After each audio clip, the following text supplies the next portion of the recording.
মধ্যপ্রাচ্যের বুকে যেন নতুন করে ছড়িয়ে পড়েছে পারমাণবিক উদ্বেগ। এক চাঞ্চল্যকর তথ্য ফাঁস হয়েছে আন্তর্জাতিক গোয়েন্দা মহলে। ইরানের কাছে এখনো রয়েছে 400 কেজির বেশি উচ্চমাত্রায় সমৃদ্ধ ইউরেনিয়াম, যা প্রয়োজনে অল্প সময়ে রূপ নিতে পারে ভয়ঙ্কর পারমাণবিক অস্ত্রে। যুদ্ধ, হামলা, নিষেধাজ্ঞা সবকিছু সত্ত্বেও ইরানের পরমাণু কর্মসূচি থেমে নেই। জাতিসংঘের সাবেক শীর্ষ পরমাণু কর্মকর্তা সম্প্রতি প্রকাশ্যে জানান, মার্কিন ও ইসরায়েলি হামলার কারণে কিছু অবকাঠামো ক্ষতিগ্রস্ত হয়েছে ঠিকই, ইরান এখনো পারমাণবিক অস্ত্র তৈরির পূর্ণ সক্ষমতা ধরে রেখেছে। এই বক্তব্য সামনে আসার পর থেকেই আন্তর্জাতিক মহলে শুরু হয়েছে তীব্র আলোড়ন। ইতিমধ্যেই মার্কিন ও ইসরায়েলি হামলার পরও ইরানের পারমাণবিক অস্ত্র তৈরির সক্ষমতা এখনো বজায় আছে বলে মন্তব্য করেছেন জাতিসংঘের সাবেক শীর্ষ পরমাণু কর্মকর্তা। পডকাস্ট আই ফর ইরানকে দেওয়া সাক্ষাৎকারে তিনি সতর্ক করে বলেছেন, তেহরানের কাছে থাকা অস্ত্র উপযোগী উচ্চমাত্রায় সমৃদ্ধ ইউরেনিয়ামের সঠিক অবস্থান এখনো অজানা।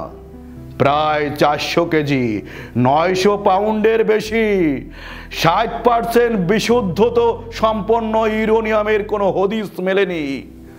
আন্তর্জাতিক পরমাণু সংস্থা IAEA সাবেক ডেপুটি ডিরেক্টর জেনারেল আলী হেইনানেন সতর্ক করে বলেছেন, IAEA যতক্ষণ না এই ইউরেনিয়ামের অবস্থান নিশ্চিত করছে ততক্ষণ ঝুঁকি থেকেই যাচ্ছে। হেইনানেন বলেছেন, এই পরিমাণ ইউরেনিয়াম যদি 90% পর্যন্ত সমৃদ্ধ হয় তাহলে তা দিয়ে 10টি পারমাণবিক বোমা বানানো সম্ভব। ট্রাম্প ইরান বাংকার বাস্টার আক্রমণ করার পেছনে যুক্তি দিয়েছিলেন যে ইরান পারমাণবিক সক্ষমতা অর্জন করলে মধ্যপ্রাচ্যের রাজনীতিতে নেতিবাচক প্রভাব পড়বে।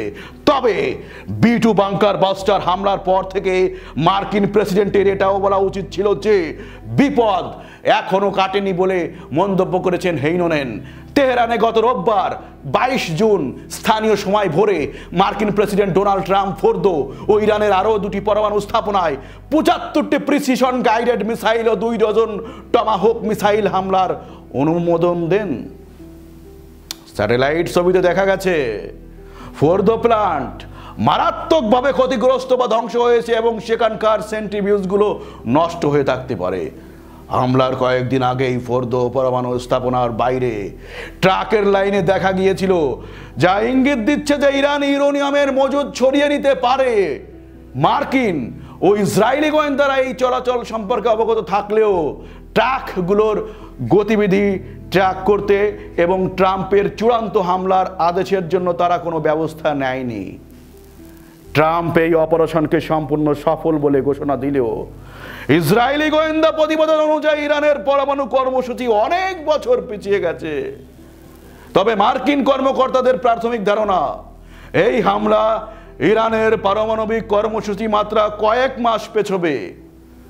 বিশেষ করে আলোচনায় উঠে এসেছে আরও একটি প্রশ্ন, ইরানের বিপুল পরিমাণ সমৃদ্ধ ইউরেনিয়াম বর্তমানে কোথায় রাখা হয়েছে? গোপন এই মজুদের অবস্থান সম্পর্কে নানা গুজব ও গোপন গোয়েন্দা রিপোর্ট ঘুরছে কূটনৈতিক মহলে। কেউ বলছেন এটি ভূগর্ভস্থ পারমাণবিক কেন্দ্রে লুকানো, আবার কেউ দাবি করছেন ইরান ইতিমধ্যেই এর অংশ বিশেষ ইউরেনিয়াম সিরিয়ার কোনো নিরাপদ ঘাঁটিতে সরিয়ে ফেলেছে। এই মুহূর্তে ইউরেনিয়াম হয়ে উঠছে মধ্যপ্রাচ্যের নতুন উত্তেজনার কেন্দ্রবিন্দু।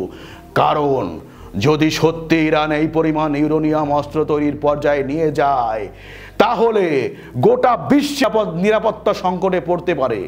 এখন গোটা বিশ্ব জুড়ে ঘুরছে একটাই প্রশ্ন, ইরানে ইউরেনিয়াম আছে কোথায় আর কবে তা পরিণত হবে এই বিধ্বংসী বিস্ফোরণে? তো এই ছিল বন্ধুরা আজকের প্রতিবেদন। যদি আমাদের প্রতিবেদন আপনাদের ভালো লেগে থাকে তাহলে আমাদের ইউটিউব চ্যানেলটি সাবস্ক্রাইব করবেন এবং ফেসবুক যে পেজটি আছে সেটি ফলো দিয়ে আমাদের সঙ্গেই থাকবেন। শীঘ্রই নতুন আর একটি প্রতিবেদন নিয়ে আপনাদের সামনে হাজির হব। ততক্ষণ আপনারা ভালো থাকুন, সুস্থ থাকুন এবং আমাদের সঙ্গেই থাকুন। ধন্যবাদ সবাইকে।